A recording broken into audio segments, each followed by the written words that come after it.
Allen. Weber. Okay, thank you. A quorum is established. We have 12 bills on file today, and 5 of them are on consent. The bills on consent are SB 111 by Ms. Fuller, SB 445 by Ms. Liu, SB 460 by Mr. Allen, SB 497 by Mr. Vidak, and SB 708, Mr. Mendoza. We will allow for 2 witnesses per side to testify on each bill. Again, that's 2 witnesses, and each witness will have 2 minutes. So that's 2 and 2. After the witnesses and all others in support and opposition, they may state their name, affiliation, and position on each individual bill as they come up after the witnesses have presented. Our bills will be taken in sign and order. Our first bill we will hear today is by the Pro Tem Senator De Leon. That's SB 695. That's file item 11. File item 11. Mr. De Leon, you may begin. Thank you so very much. Good afternoon, Mr. Chair, as well as colleagues of the Assembly Education Committee. It's an honor to be here with each and every one of you. I am proud to present SB 695 jointly authored by my very good friend and colleague, Senator Hannah Beth Jackson. This is a measure that represents the next step in the fight to change behavior toward women, but especially young women. Between 1995 and 2013, the highest rate of rape and sexual assault victimizations affected females between the ages of 18 and 24. With the passage of SB 967 in 2014, which established an affirmative consent standard, the first application of the yes means yes in the country, California took proactive steps to aid college-age women in addressing the issue of college assault and violence. However, we cannot be satisfied with the implementation of SB 967. California must continue to lead the nation in educating our young people, both women as well as men, and especially men, about the importance of respect and maintaining healthy peer and dating relationships. Given the statistics regarding the victimization of women between the ages of 18 and 24, high school students are the most vulnerable population, and the importance of educating them early on these issues is paramount to reducing the number of incidences. The first time young women and men are exposed to formal information about developing healthy peer dating relationships and the perils of consequences of sexual harassment and or violence should not be in college. Instead, high school curriculum should include this information and provide secondary teachers as well as administrators with quality information to educate our young adults. SB 695 requires a health education class that is needed for graduation to include information about yes means yes and the affirmative consent standard. It also requires the Instructional Quality Commission to include information on sexual harassment and violence at its next, and let me underscore, at its next revision of the health framework as specified. Mr. Chair, as well as illustrious colleagues, as a father of a daughter, I try to teach my daughter, about the importance of respect and maintaining healthy relationships. But we all know as parents of teenagers especially, there are outside influences on our kids that are well beyond our control. Therefore, it is very important for young people to be exposed to this information in as many venues as possible, especially in schools, so we can empower young men and women, but especially young men, to create and develop and sustain healthy relationships between them and their peers. Mr. Chair, as well as colleagues, please join me, as well as Senator Hannah Beth Jackson and countless supporters, including the California Association Against Sexual Assault, the California State PTA, as well as the California Teachers Association, in advocating to reduce the incidences of sexual harassment and violence through education of our youth. I respectfully ask for an aye vote, and I thank you very much for this indulgence. Thank you. Thank you. If I may just chime in support and thanks to my colleague and the Senate Leader, Kevin De Leon, for really taking the lead on this critically important issue. Last year, as you know, we jointly authored SB 967 that not only requires an affirmative consent, but also requires that our colleges and universities take responsibility to make sure that their campuses are free of this kind of assaultive behavior. It impacts the way young men and young women in particular learn and succeed. We have to do more, though. And be more preemptive. Statistically, the numbers are staggering in the extent to which dating violence exists in this country. In fact, research shows that about 1 in 3 U.S. teens between the ages of 14 to 20 have been victims of dating violence, and about the same number say they have committed relationship violence themselves. Nationwide, 12% of 9 to 12th grade girls have been physically forced to have sexual intercourse when they did not want to. 12%. 1 in 6 women was raped before the age of 25. 42% of female rape victims were first raped before the age of 18. Most of these victims are assaulted by somebody they know, primarily an acquaintance or a fellow student. So the need for this legislation, I think, is uncontrovertible.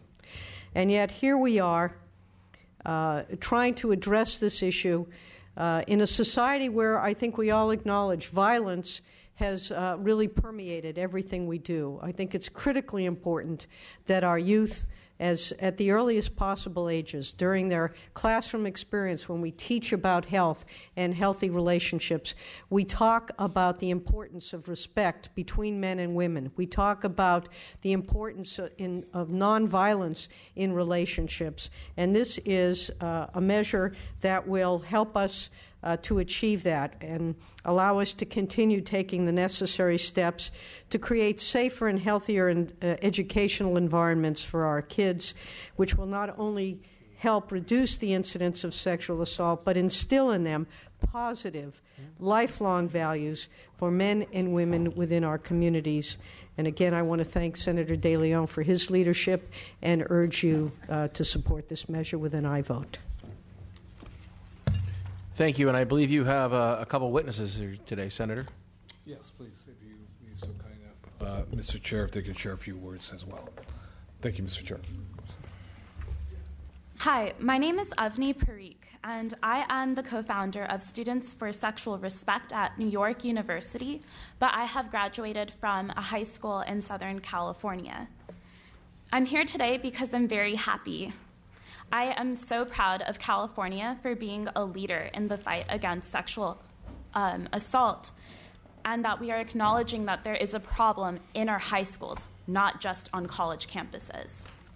While I was a student in high school, I observed that many of my peers were suffering from abusive relationships, and that there were many peers who were assaulted at parties. We did not have at that time an proper education to help us combat falling into patterns that would cause us to become victims of very unnecessary circumstances.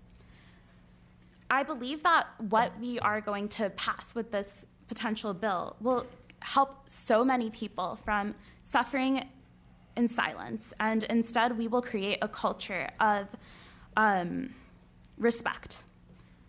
We will no longer be saying boys will be boys when unfortunate incidences do occur. I believe that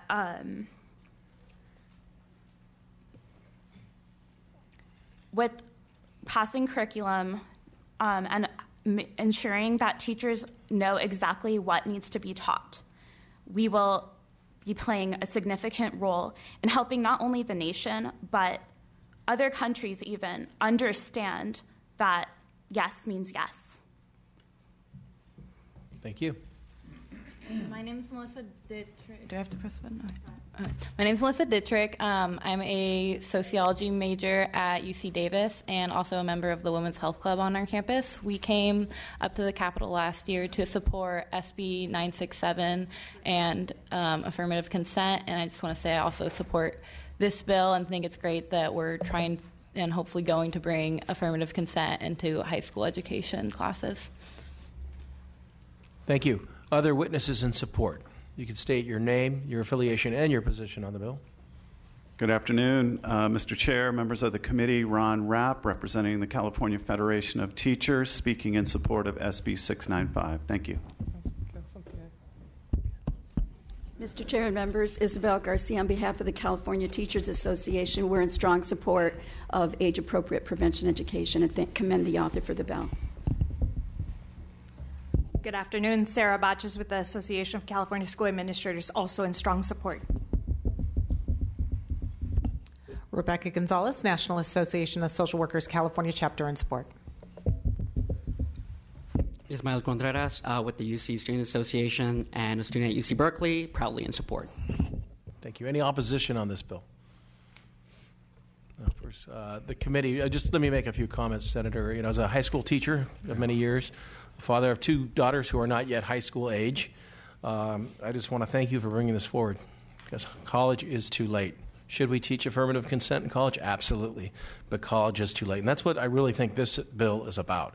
So I appreciate that very much. Thank you very much, Mr. Chair. I know through your many years, at least 2 decades, as being a public school teacher, but especially high school teacher, and with a daughter who's soon to be in her preteens and about to enter middle school. As a father, obviously you can really relate, so I appreciate very much your comments. Thank you. Mr. Chavez. Thank you. Senator, I appreciate the bill. 15 years ago, I started a program called the Men's Leadership Forum, which we focused on young men, on how you treat women, focused mainly on athletes. But in looking at this, I'm wondering why you focused on 9 through 12 and didn't go into middle school, because having been involved in education myself, that's when a lot of kids are starting to date at, 7th and 8th grade. So have you thought about expanding it to take it to that level? Mr. Chavez, you make a very good point, and I think that you're absolutely right. I think a long time ago, these types of activities, we sort of kind of focus on high school, and alarmingly, they've reached down into middle school, and some could argue even into elementary school.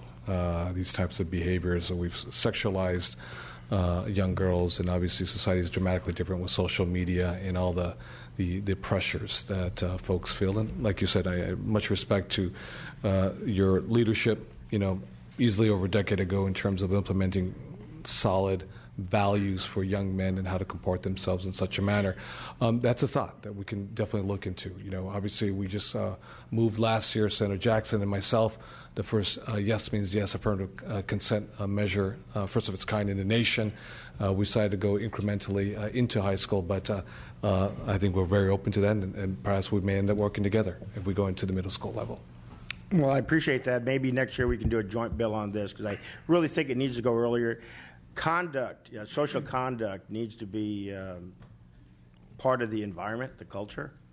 And when young women and men start, changing, it's an appropriate time to start bringing it up. So I'd look to expand it, and maybe next year we can move in the middle schools on this. So absolutely. I'll be supportive of your bill. Okay, thank you so and I'll much. move approval of his bill.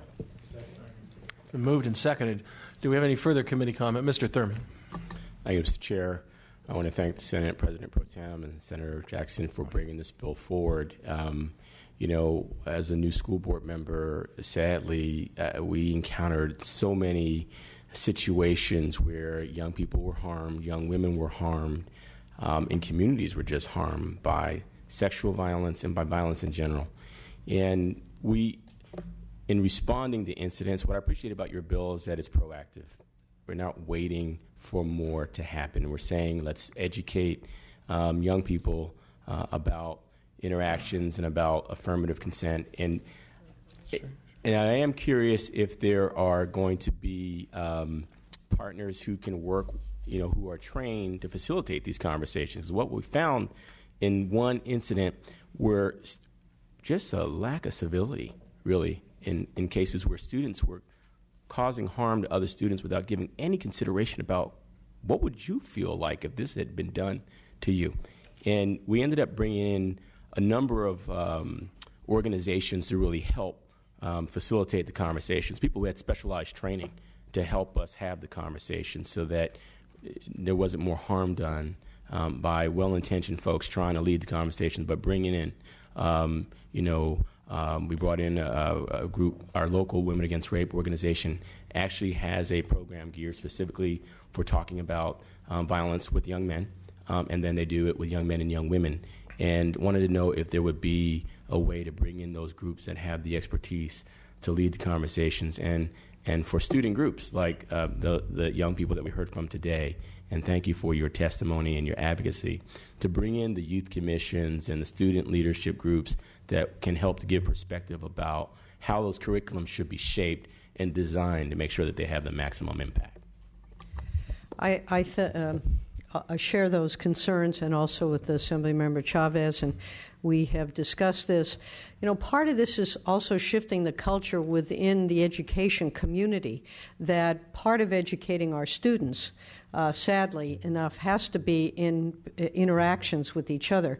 When you think about the role modeling we see in society today, with the video games, with the movies, with the shoot-em-ups, with the violence that has become such an integral part of our society, there are consequences to that, and we're seeing them in our high school arenas. In fact, for many of us who have been conscious of this kind of sexual behavior or assaultive behavior, I should say, in our high school campuses, the fact that it is becoming more and more prevalent, the statistics that we recited to you, I find actually quite shocking.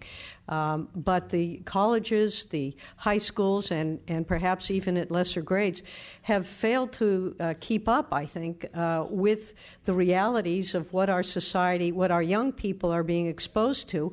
And this is how they are learning, especially as Mr. Chavez pointed out, when they hit puberty and they're really starting to try to identify themselves with their, what makes a young man a man, what makes a young woman a woman. And we are not doing a good job as a society teaching those healthy relationships. So I think this is a clarion call to our schools and to our high schools that this is going to be part and has to be part of the educational experience, because without that, we see statistically, particularly with young women who are the victims of assault, their functioning, their ability to perform, their desire to graduate school and to graduate college is significantly impacted. So it is, I think, our collective hope that with this legislation, high schools will reach out to the experts in the community and will start taking this issue not only seriously, they may now, but consider themselves to be part of the solution. If I may add, Mr. Chair, through the chair, for Mr. Thurman, and I can appreciate your perspective, the lens of you view the world, as a father, as a former school board member as well, in a very challenged community, very similar to the community I represent. Richmond, full of vibrancy, good, hardworking people, beset with many challenges to try to get through the day, and working with stakeholders outside of the community, community-based organizations, individuals who have the expertise, who have dealt with this. We worked on similar legislation with 967 to have external groups come and work with administration, work with campus administrators, folks who have the expertise, the professional expertise with psychotherapeutic services, and helping to develop and shape curriculum with the 501c3s, as well as working with our local teachers association, as well as our local administrators. I think they can work perfectly in concert with each other to shape, and create different norms and mores. So again, the end goal objective is obviously to minimize the misogyny that's so pervasive within our pop culture. That's such a powerful force for young men and women, irrespective of your ethnicity or zip code, and just to develop these very healthy relationships among peers themselves. So I think that's a wonderful idea, which will definitely be part of this measure.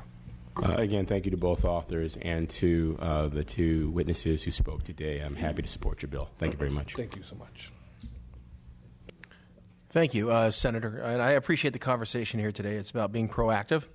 And I very much appreciate that males were part of this conversation, too, because they should be. And I think that shows how far we've come. But this bill, the need for this bill, shows how far we need to go. And there's probably more to do after that. So I thank you for bringing this forward. If you both would like to close. I think that would be our close. So with that, I thank you very much for your indulgence to our wonderful colleagues in the Assembly, and we respectfully ask for an aye vote. Yeah, Madam Secretary, call the roll. The motion is due pass to appropriations. O'Donnell? Aye. O'Donnell, aye. Chavez? Aye. Chavez, aye. Kim? Aye. Kim, I. McCarty. McCarty, I. Santiago. Santiago, I. Thurmond. Thurmond, I. Weber. 6 votes. It's out. The bill is out. Thank you both. Thank you very much, Mr. Chair. Thank you, colleagues.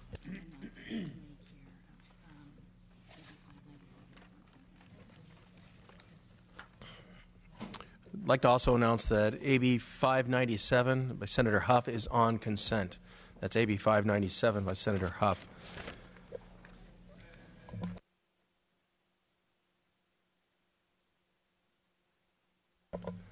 We will now move to SB 334. It's file item number 2. We're going to move to SB 172 by Senator Liu. It's file item number 3. File item number 3.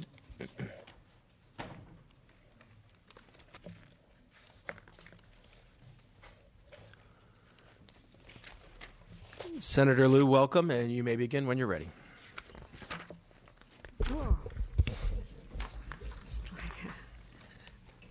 Say what else. Thank you very much, Mr. Chair, members. I'd like to accept the amendments recommended in the committee analysis. SB 172 just does 2 things. It suspends the administration of the high school exit exam for the 2014-15, 15-16, 16-17, 17-18 school years, and suspends the requirement that students pass this exam as a condition of graduation from high school during this period. This is what SB 172 doesn't do. It does not permanently eliminate the high school exit exam. It does not specifically require the exit exam to be updated or replaced, or it does not provide for a replacement or alternative exam during the term of suspension. Rather, because each of these actions should be carefully considered, the bill establishes a work group to provide recommendations back to the Superintendent of Public Instruction for further action. The Human Resources Research Organization 2014 Biennial Report states that California high school exit exam has served a valuable purpose by ensuring students demonstrate competency on standards, providing remediation opportunities prior to grade 12, and helps to overall narrow the achievement gap between subgroups. This report also described a preliminary screening of the high school exit exam item bank, which found limited alignment to the Common Core standards. The CASE is aligned to prior standards, and as we have embarked upon Common Core implementation, students should be tested using exams that are aligned to California's Common Core standards. Subsequent to introducing SB 172, I learned that the state's contract for the CASE will expire on October 31st, 2015. This contract only covered the administration of the CASE through May of this year. As of right now, students who haven't already passed the CASE do not have the opportunity to meet this graduation requirement. The amendment suggested by this committee will provide relief to the students in the class of 2015 and through the duration of the suspension. I have witnesses in support representing the Department of Education, LA Chamber of Commerce, Ed Voice, and other advocates, I hope. Ms. Liu, your witnesses. Good afternoon. My name is Linda Dawson. I'm the superintendent and CEO of SciTech Charter High Schools. We are a dropout recovery high school providing a fully accredited public school diploma. I want to briefly share with you the reasons we are in full support of AB 172 and appreciate very much Senator Liu's amendments to ensure that dropout recovery schools are included in the advisory committee. We operate an open entry, open exit system and are competency-based rather than seat time-based. We have students who earn credits to graduate on any given day of the school year and throughout the year. So whatever method that we choose to be available when the student is ready, we need to consider that the vehicle needs to not delay their graduation while they wait to take another test or wait for results. Another important point is that any assessment used must be fully adaptive so that students who do not pass know where they are and know where they need to improve. Our typical student at SciTech re-enters school at age 19 with reading and math skills well below the 8th grade level. Although we are an accelerated program and are able to quickly fill in gaps, we need the testing cycles for whatever vehicle that is ultimately chosen to reflect this population.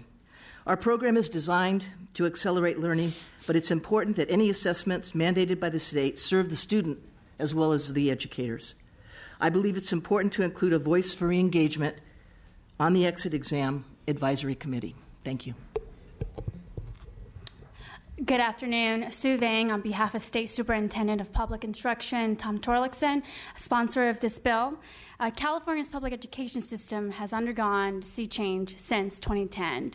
Both academic content standards and student assessments have been updated and restructured to meet the educational demands of the 21st century.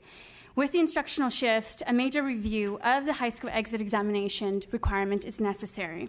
SB 172 would allow the state to evaluate the high school exit examination requirement and consider alternative pathways for students to satisfy the high school exit requirements while the administration of Casey is suspended. As the state implements the new academic content standards and student assessments, we have created an educational system that fosters high-quality teaching and learning in every classroom. For these reasons, it is time to evaluate the high school exit requirement and move away from Casey. Respectfully ask for your aye vote. With me today is Carrick Ashley, Deputy Superintendent of the District School and Innovation Branch, to answer any technical programmatic questions you may have. Thank you. Thank you. Other witnesses in support? Is it on? Okay. Good afternoon, Martha Alvarez on behalf of the San Diego Unified School District in strong support. One very brief comment. We strongly encourage the author to amend the bill to include class of 2014 students, as those students are entitled to 2 years after they graduate to take the test. Thank you. Thank you. Ron Rapp on behalf of the California Federation of Teachers, speaking in support of SB 172. Thank you. Dale Shimasaki with San Bernardino City Unified School District. The staff amendments that were accepted by the author change our position from opposed to support. Bill Lucia with Ed Voice. Commend you to our letter in the first paragraph about reporting, especially given the changes that are being proposed in the amendments. Thank you. Leilani Aguinaldo-Yi on behalf of the Los Angeles Unified School District in support. Good afternoon. Sonia Campos Rivera with the Los Angeles Area Chamber of Commerce, co-sponsors of SB 172. Thank you. Sarah Botches, Association of California School Administrators, also in support. Leangela Reed on behalf of San Francisco Unified School District, Santa Clara County Office of Education, the Small School Districts Association, and the School Employers Association of California in support. Erica Hoffman on behalf of the California School Boards Association in support. Patricia Rucker, California Teachers Association in support.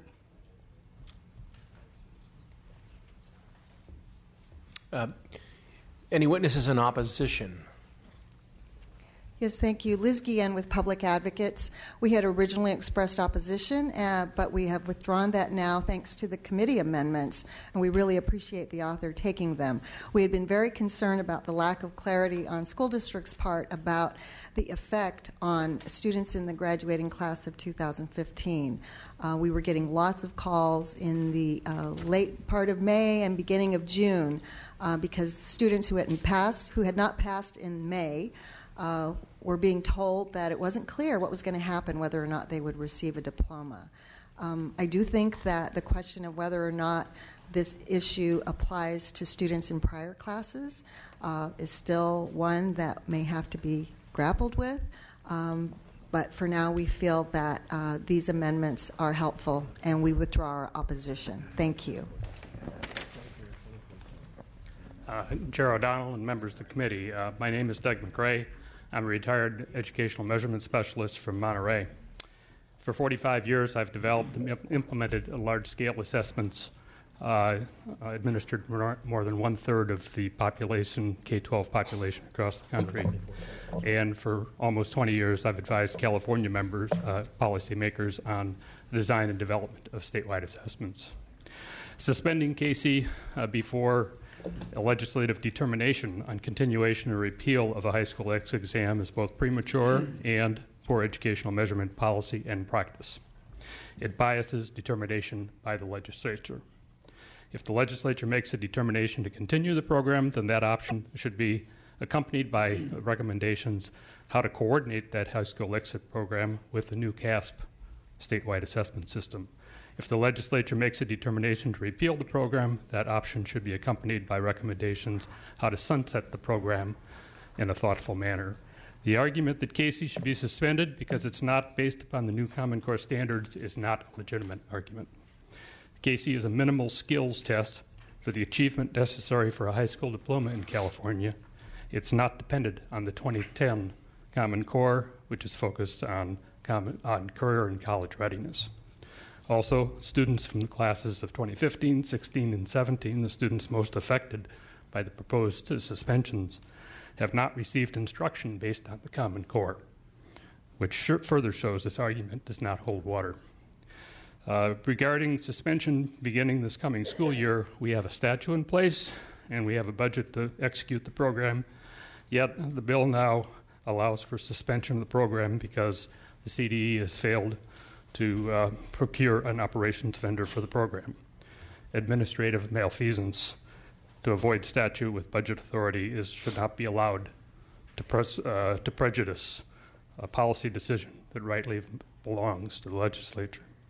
I'd note that the vendor procurements have been conducted in less than 6 weeks in California for major components of our statewide assessment system. In 1997, when the governor signed a bill for a new program on October 10th, an operations vendor was named on November 18th. Thank you, sir. If you could summarize. 39 days. In conclusion, based upon sound policy and testing practice, I'd urge the committee to vote no on SB 172. Thank you. Thank you. Thank you. We'll bring it back to the committee. I have a few comments, maybe a question for Mr. Ashley, in fact. And I think it's kind of been hinted here, is where does this test go next? I think it should comport with Common Core. I kind of differ with our last witness there that it maybe doesn't have to. I think it should. Common Core really is basic skills, thinking, critical thinking, reading, writing, articulating. So I really think it should do that.